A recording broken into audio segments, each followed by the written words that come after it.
press the bell icon on the YouTube app and never miss another update. Hello students, let us continue our discussion in understanding elementary shape. Let us solve remaining exercise problems in 5.4 today. I hope you all solved previous problems.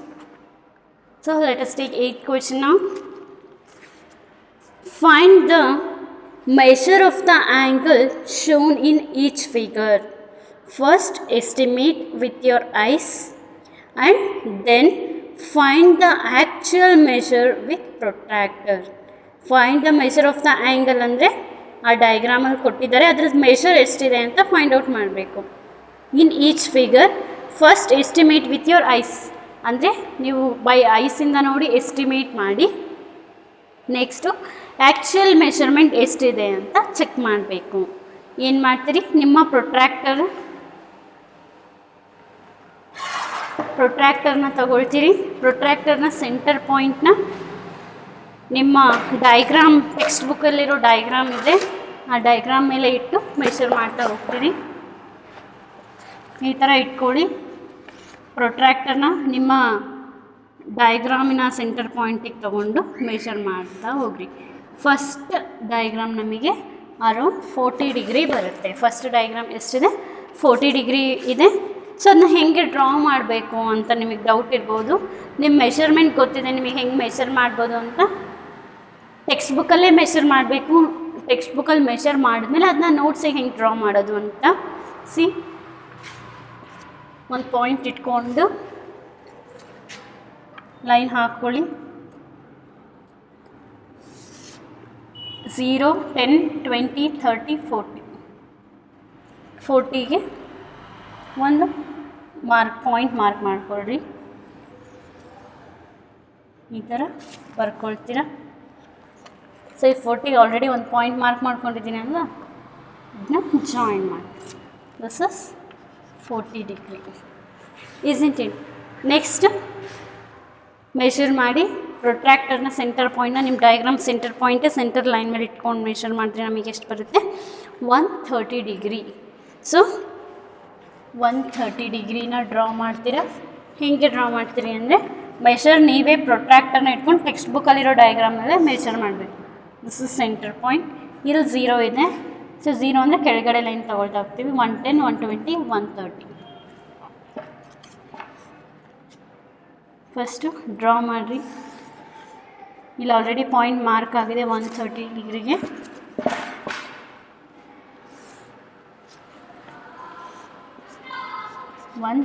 This is how you have to draw. Next is 65 degree.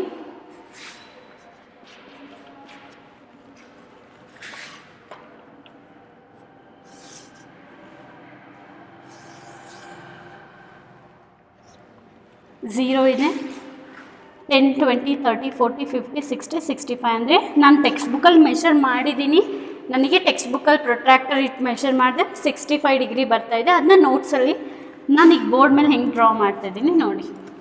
So this is 65 degree. Next ನಾನು measure ಮಾಡಿದ್ರೆ ನನಗೆ 135 degree ಬರ್ತಾಯಿದೆ.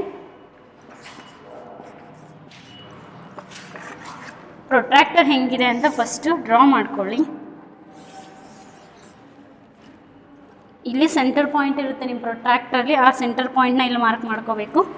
Next 135, 10, 20, 30, 40 ಹಾಗೆ 110, 120, 130, 35. 135 ಅಂದರೆ 130 ಮತ್ತು 140 ನಡುವೆ ಒಂದು middle line ಇರುತ್ತೆ. ಆ ಲೈನ್ ನನಗೆ ನಾವು ಮಾರ್ಕ್ ಮಾಡ್ಕೊಳ್ತೀವಿ.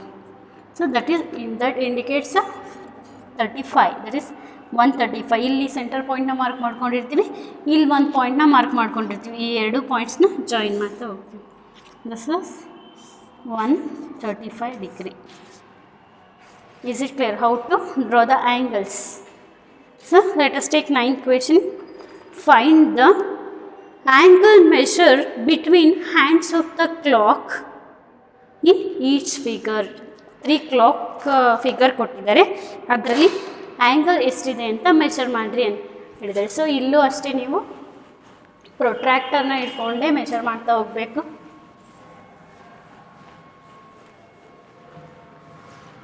ಫಸ್ಟ್ ಆಫ್ ಆಲ್ ಕಂಪಾಸ್ನ ತಗೊಂಡು ಸರ್ಕಲ್ನ ಡ್ರಾ ಮಾಡಿ.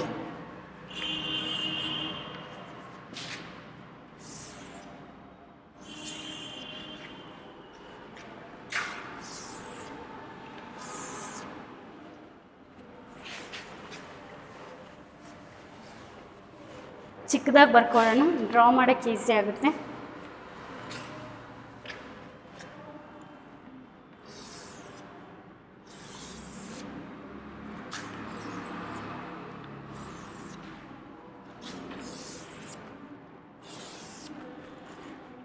ನೀವು ನೋಟ್ಸಲ್ಲಿ ಡ್ರಾ ಮಾಡಿಕೊಂಡು ಮೆಷರ್ ಮಾಡೋ ಹಾಗಿಲ್ಲ. ಟೆಕ್ಸ್ಟ್ ಬುಕ್ಕಲ್ಲೇ ಡಯಾಗ್ರಾಮ್ ಕೊಟ್ಟಿದ್ದಾರೆ. ಈ ಟೆಕ್ಸ್ಟ್ ಬುಕ್ಕಲ್ಲಿರೋ ಡಯಾಗ್ರಾಮ್ಸಿಗೆ ಪ್ರೊಟ್ರಾಕ್ಟರ್ನ ಇಟ್ಟು ಮೆಷರ್ ಮಾಡಬೇಕು. ಆಗ ನಿಮಗೆ ಎಕ್ಸಾಕ್ಟ್ ಆ್ಯಂಗಲ್ಸ್ ಗೊತ್ತಾಗುತ್ತೆ. ನೀವು ನೋಟ್ಸಲ್ಲಿ ಡ್ರಾ ಮಾಡಿದ್ರೆ ರಾಂಗಾಗಿ ಡ್ರಾ ಮಾಡ್ಕೊಳ್ತೀರಿ, ಆವಾಗ ಮೆಷರ್ ಮಾಡಿದ್ರೆ ನಿಮಗೆ ಎಕ್ಸಾಕ್ಟ್ ಆ್ಯಂಗಲ್ ಸಿಗೋಲ್ಲ. ನೀವು ನೋಟ್ಸಲ್ಲಿ ಕರೆಕ್ಟಾಗಿ ಈಕ್ವಲ್ ಪಾರ್ಟ್ಸ್ನ ಡಿವೈಡ್ ಮಾಡ್ಕೊಂಡಿರಲ್ಲ, ಆಗೇನಾಗುತ್ತೆ ನಿಮಗೆ ನಾವು ಹೇಳಿ ಟೆಕ್ಸ್ಟ್ ಬುಕ್ಕಲ್ಲಿ ಕೊಟ್ಟಿರೋಷ್ಟು ಡಿಗ್ರಿ ಬರೋಲ್ಲ. ಅದಕ್ಕೆ ಫಸ್ಟು ಟೆಕ್ಸ್ಟ್ ಬುಕ್ಕಲ್ಲೇ ಪ್ರೊಟ್ರಾಕ್ಟರ್ ಇಟ್ಕೊಂಡು ಮೆಷರ್ ಮಾಡಿ ಆಮೇಲೆ ನೋಟ್ಸಲ್ಲಿ ಡ್ರಾ ಮಾಡಿಕೊಡ್ರಿ. ಸೊ ಫಸ್ಟ್ ನೀವು ಟೆಕ್ಸ್ಟ್ ಬುಕ್ಕಲ್ಲಿ ಡ್ರಾ ಮಾಡಿದರೆ ಎಷ್ಟಾಗುತ್ತೆ? First one 9 AM. 9 AM ಅಂದರೆ ಎಲ್ಲಿದೆ ನೋಡ್ಕೊಡ್ರಿ. ಹ್ಯಾಂಡ್ಸ್ 1 2 3 4 ಕರೆಕ್ಟಾಗಿ ಈಕ್ವಲ್ ಪಾರ್ಟ್ಸ್ ಡಿವೈಡ್ ಮಾಡಿದ್ರೆ ಈಕ್ವಲ್ ಕರೆಕ್ಟಾಗಿ ಡಿಗ್ರಿ ಬರುತ್ತೆ. ಈಗ ಬರೀತಾ ಹೋಗ್ರಿ. 12 1 2 3 4 5 6 7 8 9 10 11 ಇಲ್ಲೇ ಸೆಂಟರ್ ಪಾಯಿಂಟ್ ಇರುತ್ತೆ. ನೀವು ಟೆಕ್ಸ್ಟ್ ಬುಕ್ಕಲ್ಲಿ ಹೆಂಗೆ ಮೆಷರ್ ಮಾಡಬೇಕಂತ ತೋರಿಸ್ತೀನಿ ನಾನು.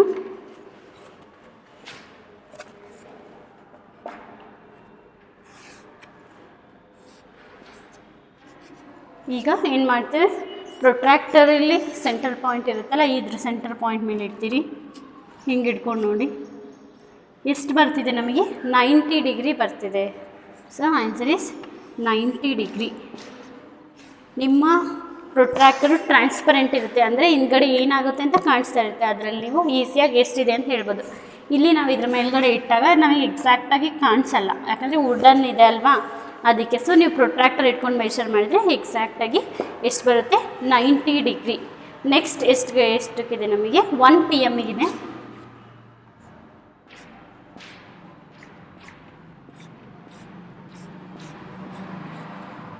ಟ್ವೆಲ್ 1 2 3 4 5 6 7 8 9 10 11 ಏನು ಮಾಡ್ತೀವಿ. ಸೊ ಹಿಯರ್ 12 ಇಲ್ಲಿ ಒಂದು ನೀಡಲ್ಲಿದೆ ನಮಗೆ. Here 1 more needle. ಹೇಗೆ ಮೆಷರ್ ಮಾಡೋದಂದರೆ ಇಲ್ಲಿ 0 ಇರುತ್ತೆ, ಈ 0ನ ಇಲ್ಲಿಗೆ ಇಟ್ಕೊಳ್ತೀರಿ, ಈ ಸೆಂಟರ್ ಹಿಂಗೆ ಇಟ್ಕೊಂಡು ನೋಡಿರಿ. ನಿಮ್ಮ ಪ್ರೊಟ್ರಾಕ್ಟರ್ ಟ್ರಾನ್ಸ್ಪರೆಂಟ್ ಇರುತ್ತೆ ಅಲ್ವ, ನಿಮಗೆ ಈಸಿಯಾಗಿ ಗೊತ್ತಾಗುತ್ತೆ. ಇಲ್ಲಿ ನಮಗೆ 10 20 30 ನೋಡಿರಿ, ಎಕ್ಸಾಕ್ಟಾಗಿ 1ಗೆ ನಮಗೆ 30 ಡಿಗ್ರಿ ಸಿಗುತ್ತೆ. So sarees 30 degree. Next we have 6 PM.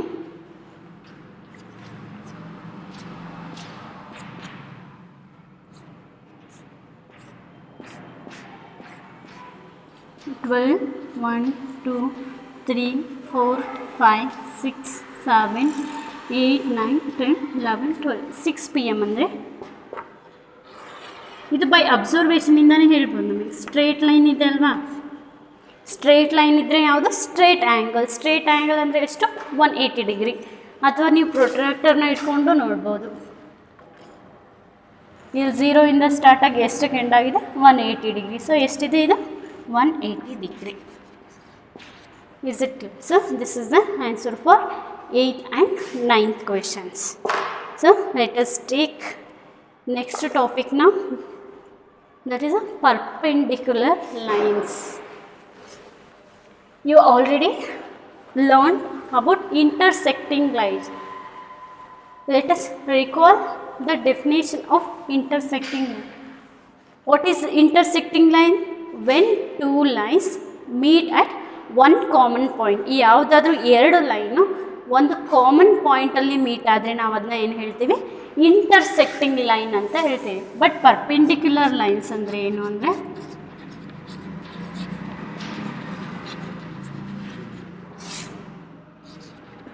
When two lines intersect ಅಂದರೆ ಒಂದು ಪಾಯಿಂಟಲ್ಲಿ ಲೈನ್ ಮೀಟ್ ಆದಾಗ ಆ ಎರಡು ಲೈನ್ ಮಧ್ಯೆ 90 ಡಿಗ್ರಿ ಆ್ಯಂಗಲ್ ಇದ್ದರೆ ಅದನ್ನು ನಾವೇನಂತ ಹೇಳ್ತೀವಿ, ಪರ್ಪೆಂಡಿಕ್ಯುಲರ್ ಲೈನ್ಸ್ ಅಂತ ಹೇಳ್ತೀವಿ. So when two lines intersect at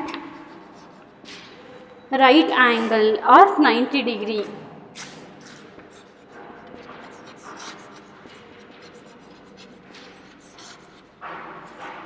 then these are called perpendicular lines.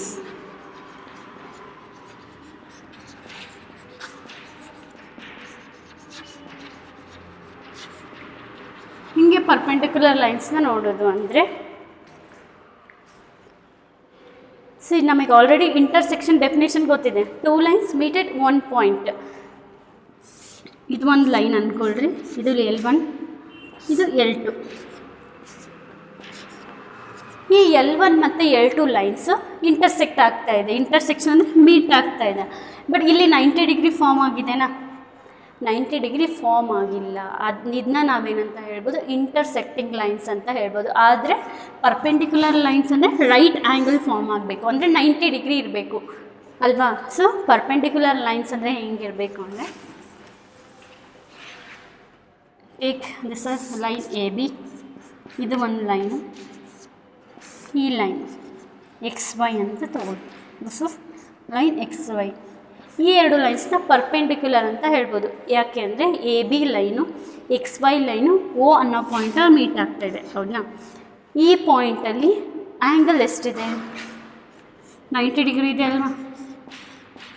So measure ಮಾಡಿ ನೋಡಿರಿ, ಪ್ರೊಟ್ರಾಕ್ಟರಲ್ಲಿ 90 ಡಿಗ್ರಿ ಇರುತ್ತೆ. ಯಾವ ಎರಡು ಲೈನ್ ನಡುವೆ 90 ಡಿಗ್ರಿ ಇರುತ್ತೆ ಆ ಲೈನ್ಸ್ನ ನಾವೇನಂತ ಹೇಳ್ತೀವಿ, ಪರ್ಪೆಂಡಿಕ್ಯುಲರ್ ಲೈನ್ಸ್ ಅಂತ ಹೇಳ್ತೀವಿ.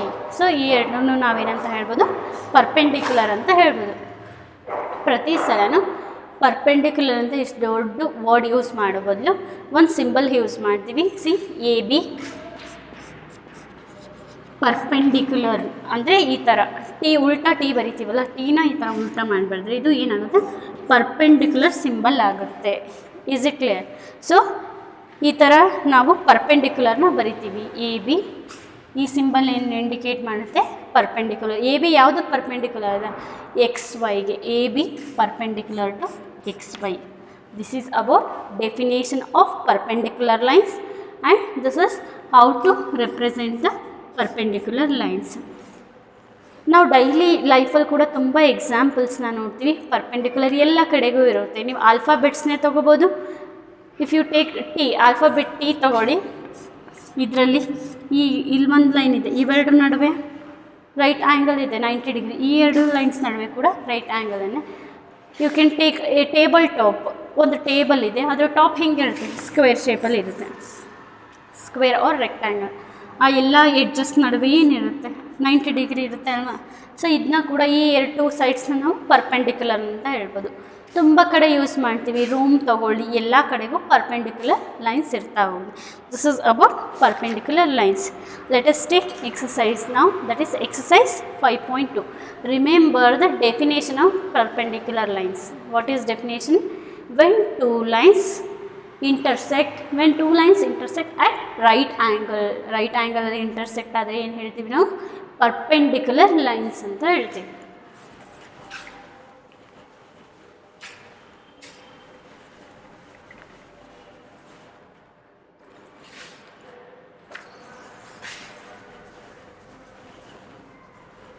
So exercise 5.5.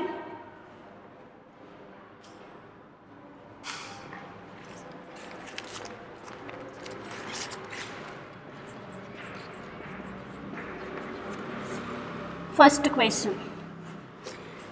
Which of the following are models for perpendicular lines? ಅಂದರೆ ಕೆಳಗಡೆ ಒಂದಷ್ಟು ಎಕ್ಸಾಂಪಲ್ಸ್ ಕೊಟ್ಟಿದ್ದಾರೆ, ಅದರಲ್ಲಿ ಯಾವುದು ಮಾಡೆಲ್ ಆಗುತ್ತೆ, ಎಕ್ಸಾಂಪಲ್ ಪರ್ಪೆಂಡಿಕ್ಯುಲರಿ ಯಾವುದು ಎಕ್ಸಾಂಪಲ್ ಆಗುತ್ತೆ ಅಂತ ಕೇಳ್ತಿದ್ದಾರೆ. So let us take a question. The adjacent edges of a table top. I already told you adjacent edges. adjacent ಅಂದರೆ ರಿಮೆಂಬರ್ ದ ಡೆಫಿನೇಷನ್. ಅಡ್ಜಸೆಂಟ್ ಅಂದರೆ ಏನು, ಅಕ್ಕಪಕ್ಕ ಇರೋ ಅಂಥದ್ದು, ಸೇಮ್ ವರ್ಟೆಕ್ಸ್ನ ಶೇರ್ ಮಾಡ್ಕೊಂಡಿರುತ್ತಲ್ವ. ಅಡ್ಜಸೆಂಟ್ ಅಂದರೆ ಅಕ್ಕಪಕ್ಕ ಇರುವಂಥದ್ದನ್ನ ನಾವೇನು ಹೇಳ್ತೀವಿ, ಈ ಎರಡು ಸೈಡ್ಸ್ ಏನಾಗುತ್ತೆ ನಮಗೆ ಅಡ್ಜಸೆಂಟ್ ಸೈಡ್ಸ್ ಆಗುತ್ತೆ. ಈ ಅಡ್ಜಸೆಂಟ್ ಸೈಡ್ಸ್ ಎರಡು ನಮಗೆ ಪರ್ಪೆಂಡಿಕ್ಯುಲರ್ ಹೌದಲ್ವ. ಯಾಕೆ ಪರ್ಪೆಂಡಿಕ್ಯುಲರ್ ಅಂದರೆ ಈ ಎರಡು ಲೈನ್ಸ್ನ ನಡುವೆ ನಮಗೆ ಆ್ಯಂಗಲ್ 90 ಡಿಗ್ರಿ ಇರುತ್ತೆ. ಸೊ ಏನು ಹೇಳ್ಬೋದು, the adjacent edges of a table top are perpendicular to each other. The adjacent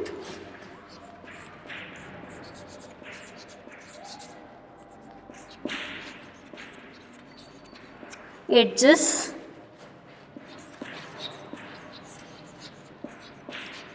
of a tabletop or perpendicular, ಇದನ್ನ ನಾವು ಪರ್ಪೆಂಡಿಕ್ಯುಲರ್ ಸಿಂಬಲ್ ಅಂತ ಹೇಳ್ತೀವಿ, ಟು ಈಚ್ ಅದರ್.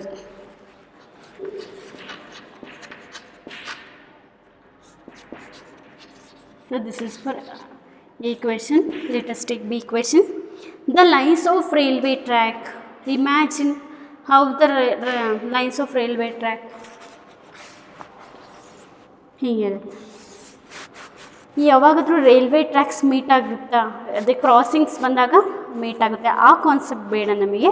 ಯಾವಾಗಲೂ ರನ್ನಿಂಗಲ್ಲಿರುವಾಗ ಏನಾಗುತ್ತೆ ನಮಗೆ ರೈಲ್ವೆ ಟ್ರ್ಯಾಕ್ ಈ ಥರ ಇದ್ದರೆ ಮಾತ್ರ ರೈಲ್ವೆ ಟ್ರ್ಯಾಕು ರನ್ ಆಗುತ್ತೆ. ಯಾವಾಗಾದರೂ ಜಾಯಿನ್ ಆದರೆ ನಮಗೆ ರೈಲ್ ರನ್ ಆಗೋದಿಲ್ಲ, ಹೌದಾ, ಸ್ಟಾಪ್ ಆಗಿಬಿಡುತ್ತೆ. ಸೊ ರೈಲ್ವೆ ಟ್ರ್ಯಾಕ್ಸ್ ಯಾವಾಗಲೂ ನಮಗೆ ಪರ್ಪೆಂಡಿಕ್ಯುಲರ್ ಆಗಿರುತ್ತೆ.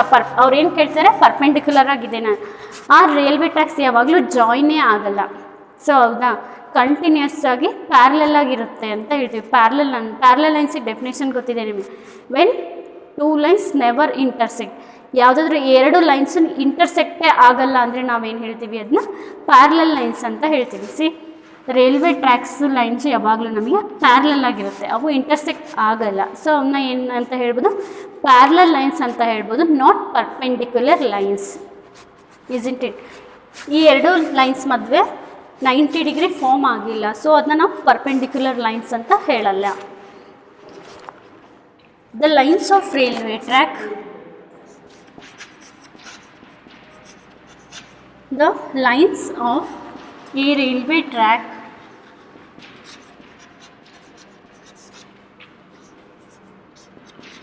are parallel to each other.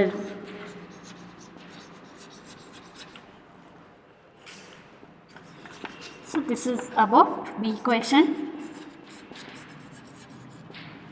Next, C. The line segments forming a letter L. ಈಗ ಲೈನ್ ಎಲ್ ತಗೊಳ್ಳಿ. ಸಿ, ಎಲ್ ತಗೊಂಡ್ರೆ ನಮಗೆ ಈ ಎರಡು ಲೈನ್ಸ್ ಮಧ್ಯೆ 90 ಡಿಗ್ರಿನೇ ಫಾರ್ಮ್ ಆಗಿದೆ ಅಲ್ವಾ. So the line segments forming a letter L are perpendicular to each other.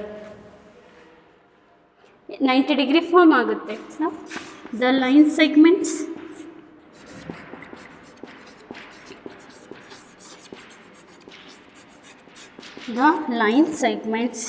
forming the letter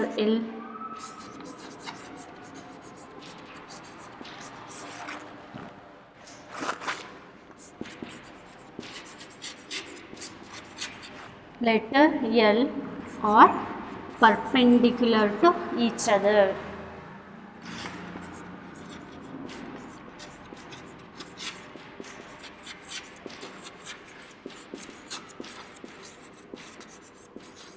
Next, D. The letter V perpendicular ಇದೆನಾ, ಹಿಂಗಿದೆ. ವಿ ಅಲ್ಲಿ 90 ಡಿಗ್ರಿ ಇದೆನಾ, 90 ಡಿಗ್ರಿ ಇರಬೇಕು ಅಂದರೆ ಹಿಂಗೆ ಈ ಥರ ಇರಬೇಕು, ಅದು 90 ಡಿಗ್ರಿನ ಇಂಡಿಕೇಟ್ ಮಾಡುತ್ತೆ. ಇದು ಕೂಡ 90 ಡಿಗ್ರಿ ಇಲ್ಲ, ಕರೆಕ್ಟಾಗಿ ಎರಡು ಸ್ಟ್ರೇಟ್ ಲೈನ್ ಇಂಟರ್ಸೆಕ್ಟ್ ಆದರೆ ಪ್ರೊಟ್ರಾಕ್ಟರ್ ಇಟ್ ಮೆಷರ್ ಮಾಡಿದ್ರೆ ನಮಗೆ 90 ಡಿಗ್ರಿ ಬರುತ್ತೆ. ಈ ಥರ ಇದ್ರೆ ಮಾತ್ರ ನಾವೇನು ಹೇಳ್ತೀವಿ, ಪರ್ಪೆಂಡಿಕ್ಯುಲರ್ ಅಂತ ಹೇಳ್ತೀವಿ. ಬಟ್ ವಿನಲ್ಲಿ ನಮಗೆ ಪರ್ಪೆಂಡಿಕ್ಯುಲರ್ ಬರಲ್ಲ. ಸೊ ಏನು ಹೇಳಿದ, letter be are inclined forming acute angle ಅಂದರೆ 90 ಡಿಗ್ರಿಗಿಂತ ಕಡಿಮೆ ಇದ್ದರೆ ನಾವೇನು ಹೇಳ್ತೀವಿ ಅಕ್ಯೂಟ್ ಆ್ಯಂಗಲ್ ಅಂತ ಹೇಳ್ತೀವಿ. In previous class we discussed about acute angles. ವಿನಲ್ಲಿ ನಮಗೆ ಪರ್ಪೆಂಡಿಕ್ಯುಲರ್ ಬರಲ್ಲ, ಏನಾಗುತ್ತೆ ಅಕ್ಯೂಟ್ ಆ್ಯಂಗಲ್ ಫಾರ್ಮ್ ಆಗುತ್ತೆ. So the letter V are inclined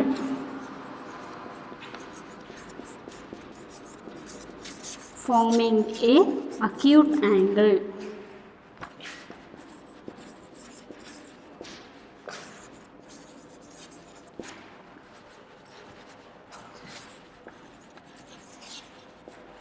This is how you have to solve these questions.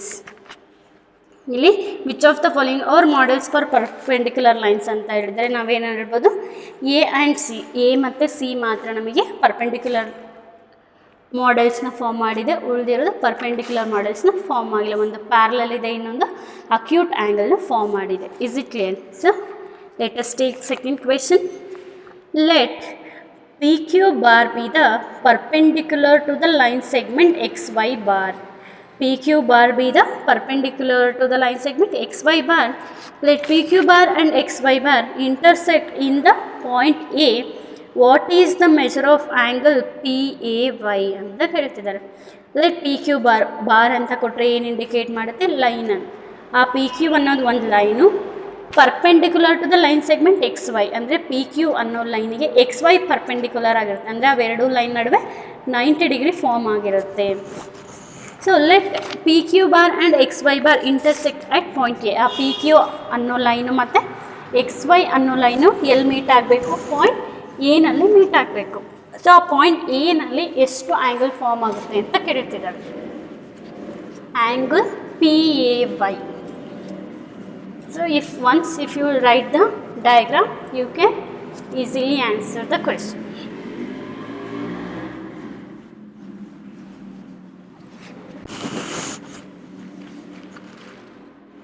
So first you have to draw PQ bar.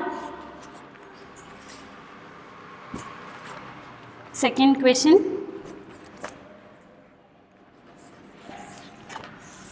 PQ and next XY.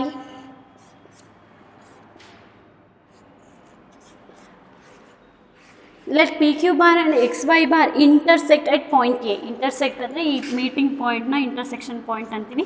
ಆ point A ಅಂತ ಕೊಟ್ಟಿದ್ದಾರೆ. What is the measure of angle P A Y. P ಇಲ್ಲಿದೆ, A ಇಲ್ಲಿದೆ, Y ಇದೆ. ಅಂದರೆ angle P A Y ಎಷ್ಟಿದೆ, A ಅಲ್ಲಿ ಎಷ್ಟು ಆ್ಯಂಗಲ್ ಫಾರ್ಮ್ ಆಗಿದೆ ನಮಗೆ 90 ಡಿಗ್ರಿ. ಪರ್ಪೆಂಡಿಕ್ಯುಲರ್ ಅಂದರೆ ಆಬ್ವಿಯಸ್ಲಿ 90 ಡಿಗ್ರಿನೇ. So angle P A Y from figure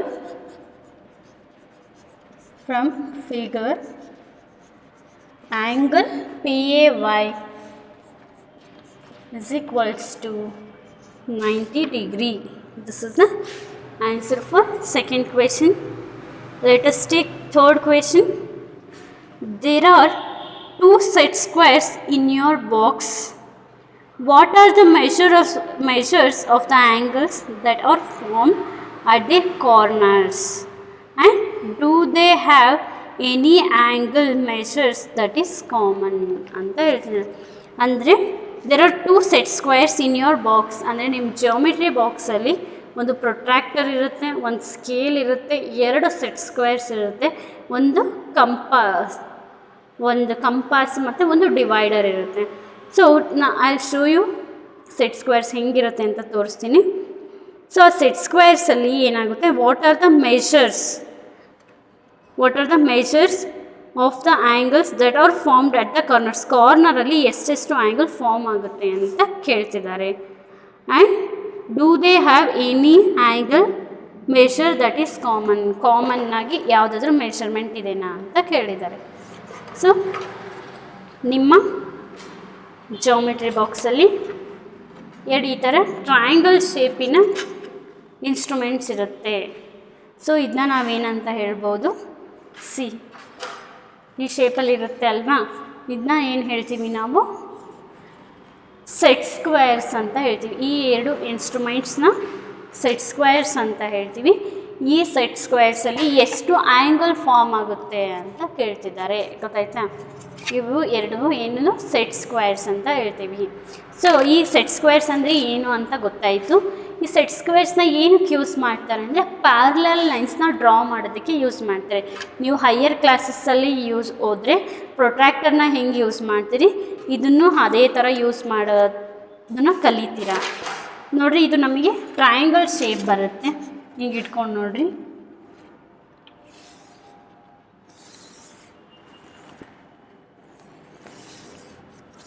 so ಒಂದು ಸೆಟ್ ಸ್ಕ್ವೇರ್ ಈ ಶೇಪಲ್ಲಿದೆ, ಇನ್ನೊಂದು ಸೆಟ್ ಸ್ಕ್ವೇರ್ ಸೊ ಈ ಕಡೆ ಬರೀತೀನಿ, ನಿಮಗೆ ಸೆಟ್ ಸ್ಕ್ವೇರ್ ಶೇಪ್ಸ್ ಗೊತ್ತಾಗುತ್ತೆ.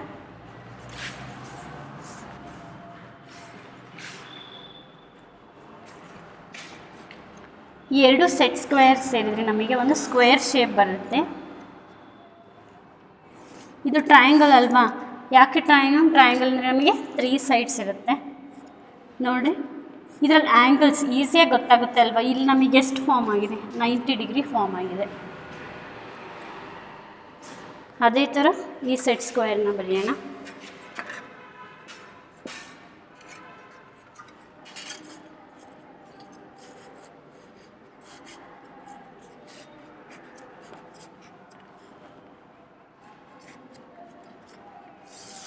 ಇದು ಒಂದು ಶೇಪಲ್ಲಿದೆ. ಸೊ ಈ ಕಡೆ ಬರ್ಕೊಂಡು ಬಿಡೋಣ ಬೆಟರ್. ಇದು ಒಂದು ಸೆಟ್ ಸ್ಕ್ವೇರ್, ಇದು ಅನದರ್ ಸೆಟ್ ಸ್ಕ್ವೇರ್. ನೋಡಿರಿ, ಇದ್ರ ಶೇಪ್ ಈ ಥರ ಇದೆ. ಅವ್ರು ಏನು ಕೇಳ್ತಿದ್ದಾರೆ ಅಂದರೆ ಕಾರ್ನರ್ಸಲ್ಲಿ ಎಷ್ಟೆಷ್ಟು ಆ್ಯಂಗಲ್ ಫಾರ್ಮ್ ಆಗಿದೆ ಅಂತ ಕೇಳ್ತಿದ್ದಾರೆ. See here also you can directly say this is 90 degree. ಯಾವುದಾದ್ರೂ ಆ್ಯಂಗಲ್ ಕಾಮನ್ ಇದೆನಾ ಅಂತ ಕೇಳ್ತಾರೆ. ಇಲ್ಲೂ ಒಂದು 90 ಡಿಗ್ರಿ ಇದೆ, ಇಲ್ಲೂ ಒಂದು 90 ಡಿಗ್ರಿ ಇದೆ. ಸೊ 90 ಡಿಗ್ರಿ ಎರಡು ಕಡೆ ಕಾಮನ್ ಇದೆ. ಅವ್ರು ಏನು ಕೇಳ್ತಿದ್ದಾರೆ? Remaining angles. ಸಿ ಇಲ್ಲಿ ಎಷ್ಟಿದೆ ಅಂತ ನೋಡಬೇಕು ನಾವು. ಏನು ಮಾಡ್ತೀರಾ? ಇಲ್ಲಿ ನೋಡಿರಿ, ನಿಮ್ಮ ಸೆಟ್ ಸ್ಕ್ವೇರ್ಸ್ ಇರುತ್ತೆ ಅಲ್ವಾ? ಫಸ್ಟು ಡ್ರಾ ಮಾಡ್ಕೊಳ್ಳಿ. ಇದು ಜಸ್ಟ್ ಇದನ್ನ ಬರೆಯೋ ಹಾಗಿಲ್ಲ, ನಿಮಗೆ ಅರ್ಥ ಆಗಲಿ ಅಂತ ಹೇಳ್ತಿರೋದು. ಈ ಸೆಂಟರ್ ಪಾಯಿಂಟ್ನ ಈ ಸೆಂಟರ್ ಪಾಯಿಂಟೇ ಇಟ್ಕೊಳ್ಳಿ. 10, 20, 30, 40, 50, 60. ಇಲ್ಲಿ 60 ಡಿಗ್ರಿ ಬರುತ್ತೆ. ಇದು ಮೆಷರ್ ಮಾಡೋದು ಹಿಂಗೆ ಇಟ್ಕೊಂಡು ಮೆಷರ್ ಮಾಡಿರಿ, 60 ಡಿಗ್ರಿ ಬರುತ್ತೆ. ನೆಕ್ಸ್ಟ್ ಇಲ್ಲಿ ಒಂದು ಸೆಂಟರ್ ಪಾಯಿಂಟ್ ಸಿಗುತ್ತೆ ನಿಮಗೆ. ಇಲ್ಲಿ ಸೆಂಟರ್ ಪಾಯಿಂಟ್ ಇಟ್ಕೊಳ್ಳಿ, ಮೆಷರ್ ಮಾಡಿರಿ. ಈ ಎರಡು ಲೈನ್ಸ್ ಮತ್ತು 30 ಡಿಗ್ರಿ ಬರುತ್ತೆ. ಇದು ಒಂದು ಸೆಟ್ ಸ್ಕ್ವೇರ್ ಇದು. ನೆಕ್ಸ್ಟು ಇಲ್ಲೂ ಹೀಗೆ ಮೆಷರ್ ಮಾಡಿರಿ. ಇಲ್ಲಿ ಕರೆಕ್ಟಾಗಿ ಡ್ರಾ ಆಗಿಲ್ಲ, ಕರೆಕ್ಟಾಗಿ ಡ್ರಾ ಮಾಡಿಕೊಡ್ರಿ. ಅಲ್ಲಿ ಎಡ್ಜಸ್ ಸರಿಯಾಗಿ ಕೂರಲ್ಲ. ಸೊ ಇಲ್ಲಿ ಎಷ್ಟು ಬರುತ್ತೆ ನೋಡಿರಿ, 45 ಡಿಗ್ರಿ ಬರ್ತಿದೆ ನಮಗೆ. ಇಲ್ಲಿ ಈಸಿಯಾಗಿ ಮೆಷರ್ ಮಾಡ್ಬೋದು. ಈ ಸೆಂಟರ್ ಪಾಯಿಂಟ್ ಇಡ್ತೀರಿ, ನೋಡಿರಿ ಎಷ್ಟು ಎಕ್ಸಾಕ್ಟಾಗಿ 45 ಡಿಗ್ರಿ ಬರ್ತದೆ. ಸೊ ಇದು ಸೆಟ್ ಸ್ಕ್ವೇರಿಂದ ಮೆಷರ್ಮೆಂಟ್ಸು. ಸೆಟ್ ಸ್ಕ್ವೇರಲ್ಲಿ ಯಾವುದಾದ್ರು ಎಷ್ಟು ಮೆಷರ್ಮೆಂಟ್ ಇರುತ್ತೆ ಅಂದರೆ 190 ಡಿಗ್ರಿ, ಒಂದು ಸೆಟ್ ಸ್ಕ್ವೇರಲ್ಲಿ 45. ಟ್ರಯಾಂಗಲ್ನ ಇನ್ನರ್ ಆ್ಯಂಗಲ್ಸ್, ಟೋಟಲ್ ಆ್ಯಂಗಲ್ಸ್ ಯಾವಾಗಲೂ ನಮಗೆ 180 ಡಿಗ್ರಿ ಇರಬೇಕು. ಸೊ 90, 45 ಅಂದರೆ 90 ಆಗುತ್ತೆ. 90 + 90 180. ಇಲ್ಲೂ ಅಷ್ಟೇ 60 + 30 90 ಆಗುತ್ತೆ. 90 + 90 180 ಆಗುತ್ತೆ. ಈಗ ಗೊತ್ತಾಯ್ತಾ ಸೆಟ್ ಸ್ಕ್ವೇರ್ ಹೆಂಗಿರುತ್ತೆ, ಅದ್ರದ್ದು ಇನ್ನರ್ ಆ್ಯಂಗಲ್ಸ್ ಎಷ್ಟಿರುತ್ತೆ ಅಂತ. This is about third question, set squares ಬಗ್ಗೆ. ಈಗ ಅದ್ರದ್ದು ಆನ್ಸರ್ ಬರೆಯೋಣ. ನಿಮಗೆ ಸೆಟ್ ಸ್ಕ್ವೇರ್ ಬಗ್ಗೆ ಇಂಟ್ರೊಡಕ್ಷನ್ ಕೊಟ್ಟಿದ್ದಿವಾಗ. So let us write the answers now. If we take third question, the measure of angles in one set square. First one set square bariyana. The measure of angles in one set square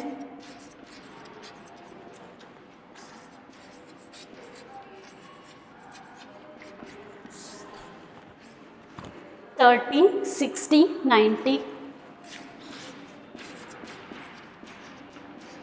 degrees ಇರುತ್ತೆ angles. So 30 degree, 60 degree, 90 degree. Another set squares ತಗೊಳ್ಳೋಣ. The measure of angles in another set square or in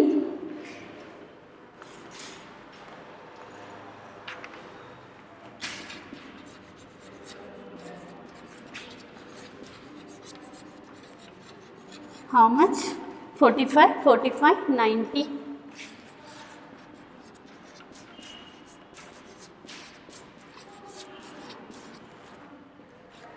So what they are asking, any angle common idena anta, you can say yes 90 degree is common. ನೀವು just ಆನ್ಸರ್ನ ಬರೆದ್ರೆ ಸಾಕು. ಇದು ನಿಮಗೆ ನಾನು ಡೈರೆಕ್ಟಾಗಿ ಹಾಗೆ ಹೇಳಿದ್ರೆ ಗೊತ್ತಾಗಲ್ಲ ಅಂತ ಡಯಾಗ್ರಾಮ್ ಬರೆದು ಎಷ್ಟು ಆ್ಯಂಗಲ್ಸ್ ಇರುತ್ತೆ ಅಂತ ಮೆಷರ್ ಮಾಡಿ ತೋರಿಸಿದೆ. So S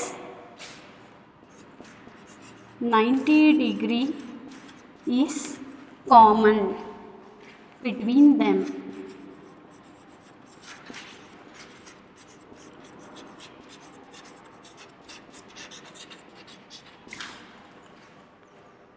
This is about third question.